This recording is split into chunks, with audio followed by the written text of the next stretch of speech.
expressing solution concentrations. So right before this, we learned what a solution is, how it is made up of some kind of solute and a solvent. Now, that could be a salt, as in solid and a liquid and a liquid, gas and gas, different types of solutions mixed together. Then we talked about how the solubility can be affected when the temperature is increasing, and just thinking of like iced tea. How if you like your iced tea sweetened and you put it in a cold tea, iced tea, you can see the sugar, and it takes a lot longer for you to taste that sweet taste. Whereas when you put sugar in a hot cup of tea, you'll be able to dissolve it much quicker, and you'll get that sweeter taste a lot faster. Then when it comes to gases, we think of pressure and how pressure is affected on the solubility, and we talked about Henry's law. So since we're talking so much about solutions, we're going to now gear towards the different types of ways we can calculate concentrations and how we express them, and why really it's important to us. So the amount of sodium chloride in a solution tells us whether or not a solution will be dehydrated. So if you think of drinking salt water, if it's really, really, really concentrated, as in it has a lot of salt in it, it's going to dehydrate you. That would mean that if you want to drink something and not feel dehydrated, you need to dilute it more with water. So a dilute solution contains small quantities of solute relative to the amount of solvent. Drinking a dilute solution of sodium chloride does not cause you dehydration because there's more solvent, more water than salt ratio. A concentrated solution, like really pulpy orange juice, has a lot more of the solute in it than the solvent. So if it's really, really, really salty water, like if you were to swim in the ocean for a really long time, after a while you feel really dehydrated because of all of that salt compared to the water. Now, we've seen molarity a lot. We know that we can calculate and kind of get an idea of the sense of how concentrated something is based off of its molarity, the amount of solute in moles per the volume in liters of the entire solution. Now, you'll see as you further your studies in chemistry and science in general that concentration based off of what kind of substance you have can be measured in different ways. What if you don't have a volume? What if you have a mass? What if you only have volume, etc.?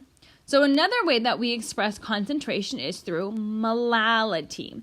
So now notice the difference. Now I know we've used little m for mass a lot, but now in this chapter, we're going to be focusing on our lowercase m as molality, which is the amount of moles of solute, so nothing has changed there, per mass of the solvent in kilograms.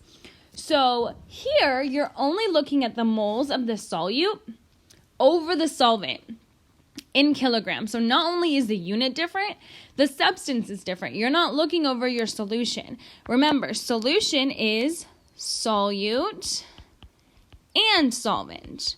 So for molality, you're only looking at the solute and solvent ratio. Now we have parts by mass. So you've seen this a couple of times already in this class.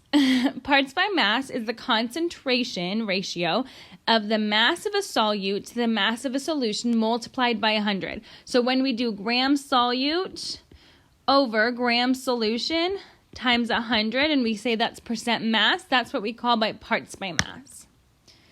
Percent by mass is therefore this. Now, parts by mass means the grams of solute, grams of solution times any factor. When you multiply it by 100, you have percent by mass. When you multiply it by 1,000,000, you have parts per million. Grams of solute, grams of solution times 10 to the 6. Now, this is very, very common when you have something really, really small and you want to have a multiplication factor that it's a little bit of an easier number to understand. And the next one would be parts per billion, where you multiply the same kind of ratio times 1,000,000,000. Parts by volume is then the ratio of the volume of the solute to the volume of the solution. So it's the same type of scenario. We have volume solute over volume solution times some factor, whether that's 100 for percent volume, 10 to the 6th for parts per million, or 10 to the 9th for parts per billion. So let's practice. What volume of a soft drink that is 10.5% sucrose by mass contains 78.5 grams of sucrose? The density of sucrose is 1.04 grams per milliliter.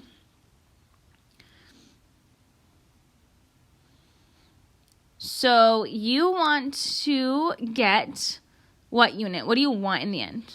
Volume. What volume?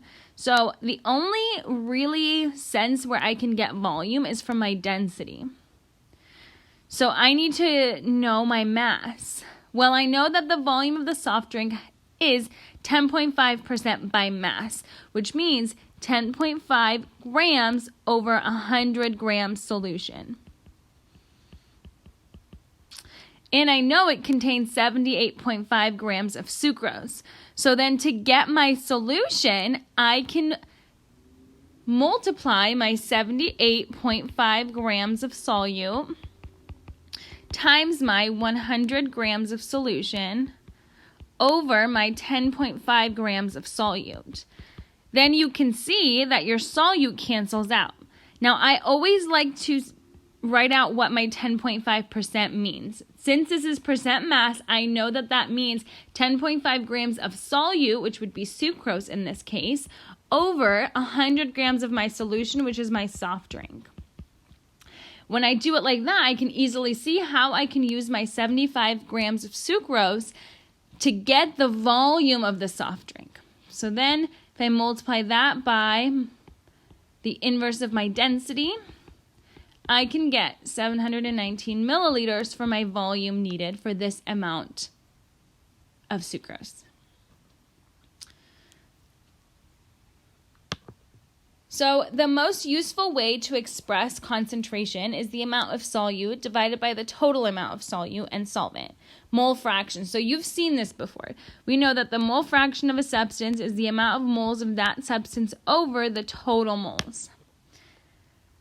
In common use, we actually use those mole fractions as mole percent, which is just the fractions times 100. Taking into account all of those concentrations that we learn now and that we've already seen in the past, work through this problem. A solution is prepared by dissolving 17.2 grams of ethylene glycol in 0.5 kilograms of water. Okay, so we have a solution, and the solution is made up of 17.2 grams of our solute, ethylene glycol, and 0.5 kilograms of water. Now, I know that they're not the same unit, but I'm just visualizing. So I have my solvent, which is water, and my solute, which is my ethylene glycol. So the final volume of the solution is 515 milliliters. Calculate the concentration of each. So let's go through what each of these are. Molarity. Molarity is what? What is the definition of molarity? Moles solute over liters solution. What is the definition of molality? Moles solute over kilograms solvent. Percent by mass, grams solute over grams solution times 100. Mole fraction will be moles solute, moles total, moles solvent, moles total. And mole percent will be those mole fractions times 100. So now that we defined each one of these, as another engagement question for the day, calculate